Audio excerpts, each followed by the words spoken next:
text. And it was okay at first, and then the behavior, then it just really wasn't okay.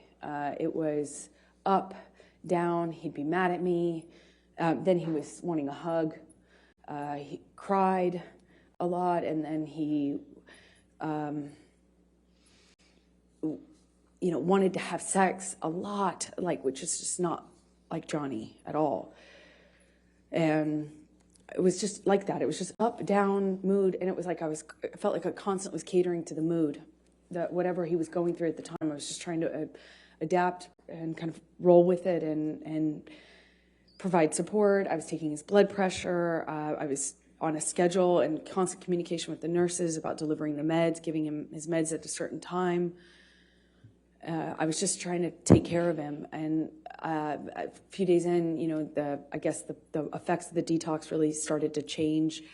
And it went from this erratic behavior up and down to just really down or mad. He would burst into anger at me, yelling at me. I crossed the table. I walked away from it at the table. I crossed the table in a certain way, and he screamed at me about that and tried to overturn this table.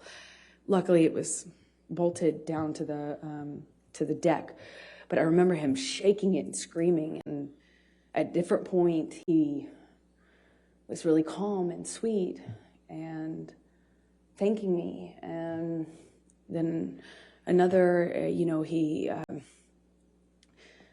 looked like he was balancing out, and we had a conversation, and he was saying he wanted to quit the detox, and he couldn't do it anymore.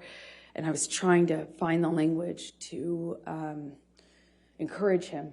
I was trying to remind him how much he wanted that, how much he had told me he wanted that, how much I was reminding him, he told me all the time, I saved his life, and he wouldn't be doing this without me. And I was telling him these things, and at one point in our conversations, I told him about how... Objection, Your Honor, hearsay. Please try to continue without what you said, please. I said something to him, and he got so angry at me, he slapped me across the face. But he did it while crying. It was the weirdest thing. He was crying, saying no woman had ever embarrassed him like that. No woman had ever made him feel like that. I heard that for the rest of the trip too, just on repeat. And I felt bad. I feel bad. Still feel bad. But, I didn't want to make him feel embarrassed. That's not what I wanted to do. It just was over my head. I don't know how to detox someone. I don't know how to help them through that. And I shouldn't have been there. I don't... Why were you there? Because he asked me to. And I didn't know that was a phenomenally dumb idea. I don't know why why the doctors and nurses didn't tell me not to. I had no idea what that was going to look like or be like. And it was hell. We're on an island. I'm trying to take care of him, and he was hallucinating. And Objection, Your Honor, non-responsive. Overruled. Screaming at me for things that I said when I didn't say I hadn't said anything. I would tell him, Johnny, Objection, Your Honor, hearsay. Well, I think in the context, Your Honor, it's not offered to prove the truth of the matter asserted. What's it for? It's just telling the context of...